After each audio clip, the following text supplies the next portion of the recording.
Намазда Фатиха сүресінен кейін әминді іштен айтуға байланысты Ханафи мәзһабының оңды дәлелі жоқ.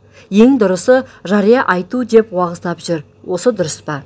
Ханафи мәзһабының ешбір амалы дәлелсіз алынбаған, ал кей дәлелдердің фиқ кітаптарында жазылмауы оның халыққа жеңілдік көздеп қысқартылып берілуінде. Әминді іштен айтуға келетін болсақ, оған Ханафи ғұламаларының көптеген дәлелдері бар. Мысалы, бірінші пайғамбарымыз саллаллаху алейхи уассалам имам ғайрул мағдубу алейхим уәләд-далин деген кезде сендер де әмин деңдер. Кімде-кімнің әмин деуі періштелердің әмин деуіне дәл келсе, жасаған күнәлары кешіріледі деген. Пайғамбарымыз саллаллаху алейхи уассаламның басқа бір хадисінде былай деген: имам ғайрул мағдубу алейхим уәләд-далин деген уақытта сендер де әмин деңдер, себебі періштелер әмин дейді, имам да әмин дейді. Кімде-кімнің әмин деуі періштелердің әмин деуіне дәл келсе, жасаған күнәлары кешіріледі.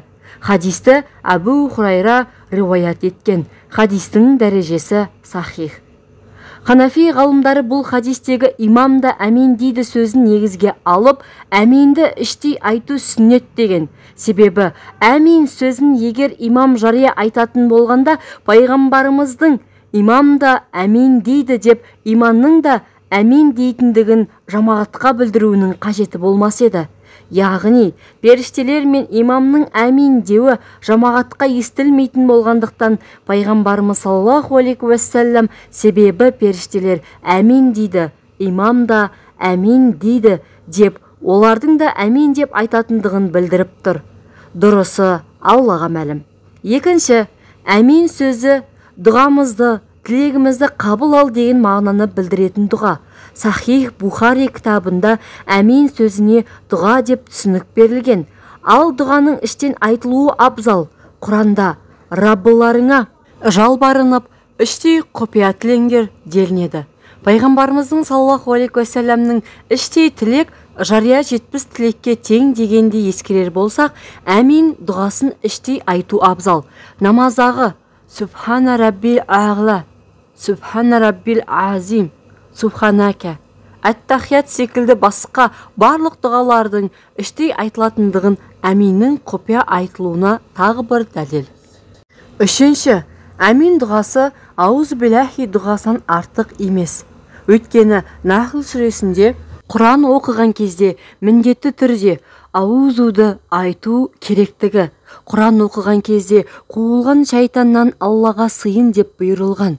Аузу дұғасы осы ерекшелігіне қарамастан намазда құпия айтылады. Сондықтан әминнің де құпия айтылуы абзал. Себебі әмин Құранның сөзі емес.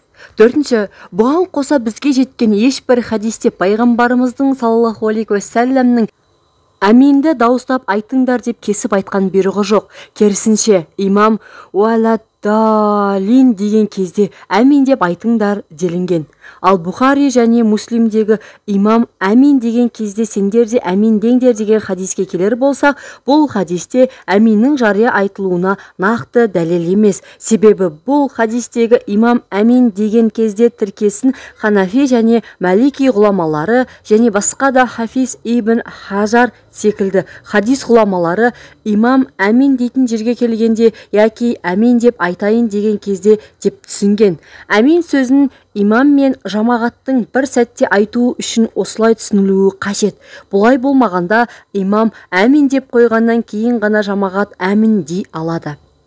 Оған дәлел басқа бір хадисте имам тәкбір алғанда сендер де тәкбір алыңдар делгендіктен, имам тәкбір алғаннан кейін барып жамағат тәкбір алады. Имамның тәкбірінен жамағаттың тәкбірі сәл кеш айтылатыны мәлім. Жоғарыда келтірілген имам уәләд-далин деген кезде әмин деңдер деген хадис пен имам әмин деген кезде әмин деңдер деген осы екі хадистің мағыналарындағы қарама қайшылықты болдырмау үшін Ибн Хажар әл-Асқалани осылай жорамалдау керек деген. Пайғамбарымыздың саллаллаху алейхи уассаламның имам әмин деген кезде деген тіркесін имам әмин деп айтайын деген кезде деп түсінуіміздің тағы мынадай негізі бар. барлық ғұламалар Құрандағы намазға тұрған кезде жүздеріңді және қолдарыңды шынтақтарыңа дейін жуыңдар, әрі бастарыңа мәсіх тартып аяқтарыңды жуыңдар деген аяттағы намазға тұрған кезде деген тіркесті намазға тұрарда деп бір ауыздан түсінген. Себебі намазға тұрып қойғаннан кейін дәреттің алынбайтындығы айтпаса да түсінікті. 5. Насруддин Альбани өзінің Тамамул Минна Фитталих ала Фихус Сунна атты кітабында былай дейді: жамағаттың да имаммен бірге әминді дауыстап айтуы керек дейтіндердің Зубайр және артындағылар әминді айтқанда мешіт жаңғырып кетті делінген дәлелдерінен басқа дәйектері жоқ. Бірақ мұның өзі әминді жамағаттың да дауыстап айтуына дәлел емес. Себебі бұл хадисті жеткізушілердің тізбегі пайғамбарымызға саллаллаху алейхи уассаламға жетпей қалған марфих болмаған. Пайғамбарымыздың дауыстап айтқанына байланысты бір қатар хадистер бар, бірақ ешбірінде Алла елшісінің артындағы сахабалардың да қосылып әминді жария айтқандығы айтылмаған. Әминнің дұға екені белгілі. Негізінде дұға іштей айтылады. Өйткені Алла тағала Раббыларыңа жалбарынып іштей құпия тілеңдер деген. Ал бұдан айну үшін оған сахих дәйек керек. Бұл Насруддин Альбанидің өз сөздері.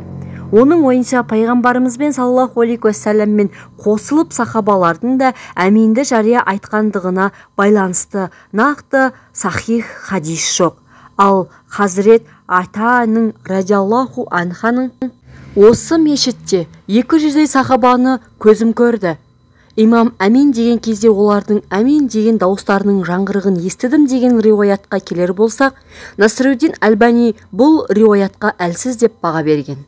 Пайғамбарымыздың ешбір хадисінде әминді жария айтыңдар деген тікелей бұйрығының жоқ екенін ескере отырып, Ханафи ғұламалары пайғамбарымыздың өзінің ғана әминді дауыстап айтқанына байланысты кейбір хадистерді былай түсінген. Бірінші, пайғамбарымыздың намазда фатихадан кейін әмин деп айтуын артында яки жанында оған жақын тұрған сахабалар ғана естіп, сол кісілер әминді дауыстап айтты деген хадисті риуаят еткен болуы мүмкін. Ал жанындағы адамдардың ғана естуін Құран оқығандай дауыстап айтты деп түсінбеуіміз керек. Себебі кейде іштей күбірлеп айтылғанды жанында тұрғанда естуі мүмкін. Дуррул Мухтар атты кітапта былай делінген: егер бір адам яки екі адам естісе, бұл жария айтқанға жатпайды. Яғни пайғамбарымыздың әмин деуін кейбір адамдар естіген болса, бұл пайғамбарымыздың дауыстап жария айтқандығын білдірмейді. Пайғамбарымыздың барлық адамдар еститіндей дауыстап айтты яки жоғарыда Насруддин Альбани келтіргендей сахабалар бірге дауыстап әмин деп айтты деген бірде-бір сахих хадис жоқ.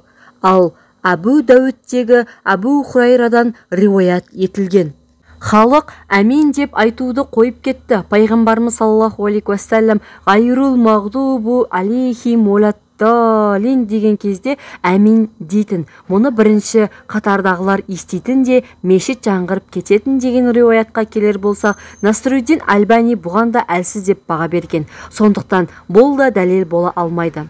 Екінші, пайғамбарымыздың әминді алғашқы кездері халықты әмин деп айтуға үйрету үшін жария айтуы ықтимал. Хазрет Омардың кейде үйрету үшін Субханака дұғасын Абу Хурайраның аузу билләні жария айтатыны секілді. Абу Сахан Хужр ибн Ғанбас әс-Сахафидан риуаят етіледі. Ол былай деді: Аул ибн Хужр әл-Хадрамидан былай деген естідім: пайғамбарымызды намазды тәмамдағаннан кейін көрдім. Тіпті оның жүзін мына жағынан да, ана жағынан да көре алдым. Ол ғайрул мағдубу алейхим уалад-далин деп оқығаннан кейін әмин деп даусын созды. Мен мұны тек бізге үйрету үшін жасады деп ойлаймын. Міне, пайғамбарымыз саллаллаху алейхи уассалам әминді дауыстап оқыды деген хадисті риуаят еткен Ғаул ибн Хужр пайғамбарымыздың әминді жария айту себебінің үйрету мақсатында екенін айтуда. Пайғамбарымыз әминді дауыстап айтты деген негізгі хадистерді осы Уаль ибн Хужрдың риуаят еткен ескерсек, Ханафи ғалымдарының үйрену мақсатында айтуы мүмкін деген сөздерінің қаншалықты негізді екен аңғаруға болады. Егер пайғамбарымыз саллаллаху алейхи уассалам әминді әрдайым жария айтқан болғанда, Омар, Әли, ибн Мәсғуд секілді сахабалар іштен айтпас еді. Абу Сахид, Омар да, Әли де бисмиллахир-рахманир-рахимді және әминді жария айтпайтын еді деп риуаят еткен. Ханафи және Малики мәзһаб ғұламаларының әминнің іштей айтылуына байланысты басқа да көптеген дәлелдері бар, бірақ мақала көлемі көтермейтіндіктен бұл жерге жазылмады.